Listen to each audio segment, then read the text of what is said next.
Hey everybody, Dan here with Pain Free You.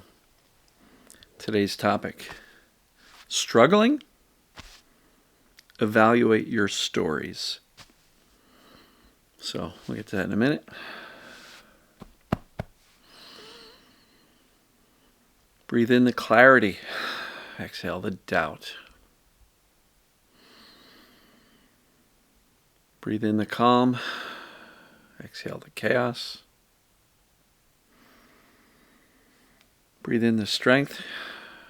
Exhale the weakness. So, as you can imagine, doing what I do, I get a lot of messages, a lot of comments, YouTube, Facebook, emails. I interact with a lot of people in the group coaching program. And I run into a lot of people who are struggling. And one of the things I always do is bring them back to fundamentals, right? Because if we don't have the foundation laid properly, it's really difficult for any of the concepts, the tools, the messages of safety, the relaxing your body, for any of that to work if you don't have the solid foundation. What is the foundational for? Covered in the book, by the way. Number one, what creates symptoms? When the brain perceives danger, its language to warn us of some perceived danger are symptoms. It can be any number of symptoms. Flat out, when the brain perceives danger, symptoms are created. Now the second step is, does this apply to me? Again, do the assessments, right? Do the assessments. Is this TMS.com? There are two there, the pain test and the FIT assessment. I recently just released my updated version of the assessment. It's in the book in writing. I forget what chapter, maybe chapter 6 or I forget. You'll see it. It's in the table of contents. But we also, if you bought the book, there are downloadable resources, and there's a downloadable printable assessment where you can get out a pen and do the check marks. But do the assessments. That's foundation number 2. Does this apply to me? And in the assessment, if you check off one or more box, then it's a mind-body condition, right? And people always seem to want to argue for their limitations or for their being broken. Yeah, it rates as TMS, but my doctor told me this. Or I had this going on, and I had that going on. Okay, well, again, doctors' opinions sometimes are based purely on a biomechanical model. And sometimes those opinions are incorrect. How symptoms behave is way more important than the anatomical structure of the body. Sarno called it normal abnormalities, right? Normal abnormalities. And so symptoms are not proof that you're physically broken, damaged, or sick. Physical symptoms are proof of one thing and one thing only. The brain is perceiving some element of danger. All right? So, really important. Those are the first 2 fundamentals. Is there a cure? Is there a solution? I think if you watch these videos, you know that people are getting better. So, that one's an easy one. Check. Number 4 fundamental. Am I capable of doing this? Oh, that one's a little bit tougher, right? So you know that the brain perceiving danger is what turns on symptoms.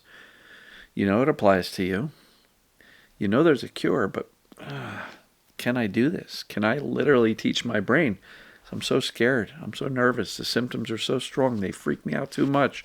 I've been anxious all my life. I've never felt safe. Dan's telling me I got to be safe, but I've never felt safe. Caveat. We want to feel safer. And what we're trying to do is teach the brain that it's a false alarm. It's operating on bad information. You're not really broken. If the assessment says it's a mind-body condition, that means it's not a body-body condition. Your body's okay. Fundamentals. What creates the symptoms? The brain. Does it apply to you? Most likely, in most cases of chronic pain, it does, right? Just we see the assessments come out. Mind-body most of the time. 3, is there a solution? 4, am I capable of it? Well, here's what I'll tell you. If other people can do it, you can do it too. How do I know that? Because I've seen some really terrified, scared, freaked out people with a lifetime of anxiety get better when they apply these principles. Right? So it works. It's predictable. It's reliable. Very predictable and reliable. So that's the foundation. We really want to get that nailed down. So, struggling, evaluate your stories. That foundation will allow you to build a better story. Because if you know those 4 things and you got them dialed in, it's easier to create a better story.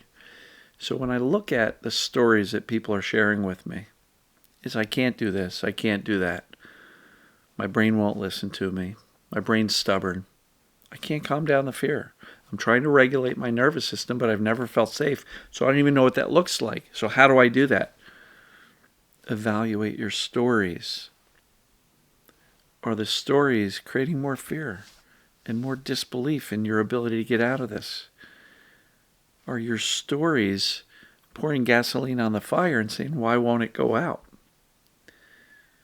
If your stories include the I can't and I'm worried about and I don't think this is going to work for me, it's time to change the stories. I had somebody just today say, well, what do you suggest my story be? The opposite of what you're currently telling yourself. And I know that seems very simplistic, but if you're saying I can't do this, how about changing that story to I know I can do this because I have the foundation down. I know it creates symptoms. It applies to me. I've done the assessments. Case closed. Jury's reached a verdict. It's a mind-body thing, which means my body's okay, which means it's temporary, which means I don't have to panic. Right?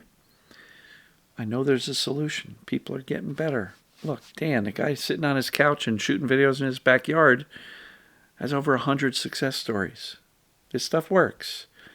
I have countless text success stories. I get them almost every day. Read the comments on YouTube. You'll see plenty of people. Look, some people on YouTube and Facebook are commenting about their despair and their struggles. But there's a lot of people saying, yeah, I got better. This stuff works. So if other people can do it, you can do it too. So make sure your stories support that. If you were to write the story of your life, and it's a hero story, what would you write? I mentioned it in a video a while ago that every story has a difficult chapter or difficult chapters. And for some of you, the first half of the book is difficult. But there's always an opportunity to rewrite the ending of the book. And so if your story that you tell yourself, you tell others, you tell Facebook and YouTube comments, if you're constantly saying, my symptoms this, my symptoms that, you're focused on the symptoms, nothing's working, I can't get it going, I can't, you got to change the story. So if you're struggling, evaluate, are my stories helping me? Or are they holding me down? Look at it. Evaluate it. And if you don't know how to rewrite your story, literally get out a pen and paper and write out what you tell yourself most often. And then look at it and go, ooh, yeah, I'm scaring myself silly, aren't I? What's a better story? The opposite. You can literally go line by line. I can't do this. I'm capable. Right? I think my body is the problem, even though I've done the assessments and it says TMS. New story. I'm going to make a commitment to not waver, eliminate doubt, and commit to the fact that the TMS, mind-body, perceived danger is the cause of my symptoms. Right? You see how you can go kind of line by line of your story and change it, rewrite it? When you're in doubt, say, nope, we're not doing that again. Been there, done that. We've changed the story. Hey, brain, come on, get on board. We know what's going on. We know what's going on. So evaluate your stories. Are the things you are thinking, saying, and speaking and hearing from others making you feel safer? Or more, uh-oh, I'm in trouble? Because if the things you are saying and doing and speaking are causing your brain to go, oh boy, we're in trouble, that's why the symptoms aren't changing. And let me just make a very specific point. If you're waiting for the symptoms to change so that you can feel optimistic and get the right mindset, you've got it completely backwards. The brain, the mind, is what is creating the symptoms based on the perception of danger. We got to change the mind, change our minds if we hope for the brain to make a different decision to turn off these symptoms. If you're going to stay full of despair, anger, frustration, negative, I can't do this, and expect the symptoms to change first, you got another thing coming. It's not going to work that way. But when you can look at other people as the example of what is possible, watch some success stories. If they piss you off, shift that, reframe it, and say, what can I learn from these people? Yeah, it's frustrating to see somebody else get better when you didn't. Okay, but what can I learn from that person who got better? Don't be irritated by it. Be inspired by it. What can I learn from it? And then ask yourself, what can I learn from my own experience? If symptoms are pretty okay for a while, notice. What was my mindset? What was my belief? What was my level of chaos versus calm? Inevitably, it's going to be more towards the calm side. When things are going up and you panic and it goes higher, higher, higher, be aware of that. Notice it. Observe it. Uh-oh. And what are the stories I'm telling myself? Oh no, symptoms are going up. I'm in trouble. I knew I couldn't do it. Story. We're in trouble. Notice your stories. Usually the struggling comes from our stories. Introspection. Take a look at what you're doing, thinking, saying, speaking. And if you're surrounded by people who are naysayers saying, this is BS, this mind-body stuff, you're crazy, go to the doctor. That's when you go like this, shh, quiet, I don't want to hear it. If you don't have something helpful to say, don't say anything at all. And by the way, talking about symptoms, usually not a good idea. And if you're posting about your symptoms on Facebook or YouTube every day, and you're still not getting better, stop talking about the symptoms. What we focus on tends to grow and magnify. We don't want the brain to think that these symptoms are significant, because they're not, because you know what's causing them, the brain perceiving danger incorrectly, misinformation and fear. You've done the assessments, you know that's what's going on with you. So why would you want to talk about something that is a nothing burger? So, I'm going to wrap it up here. Hope everybody's doing great. Thank you for buying the book. Thank you for your support. Got a bunch of 5-star reviews already. I'm loving that. And give it a consideration if you haven't bought it yet. Check it out. $20 US for the paperback. Same for the audio version, and $10 for the Kindle version. It's really an insignificant investment, and it really does map out everything that I talk about here in these daily videos in one place. And you'll have it to hold and to listen to.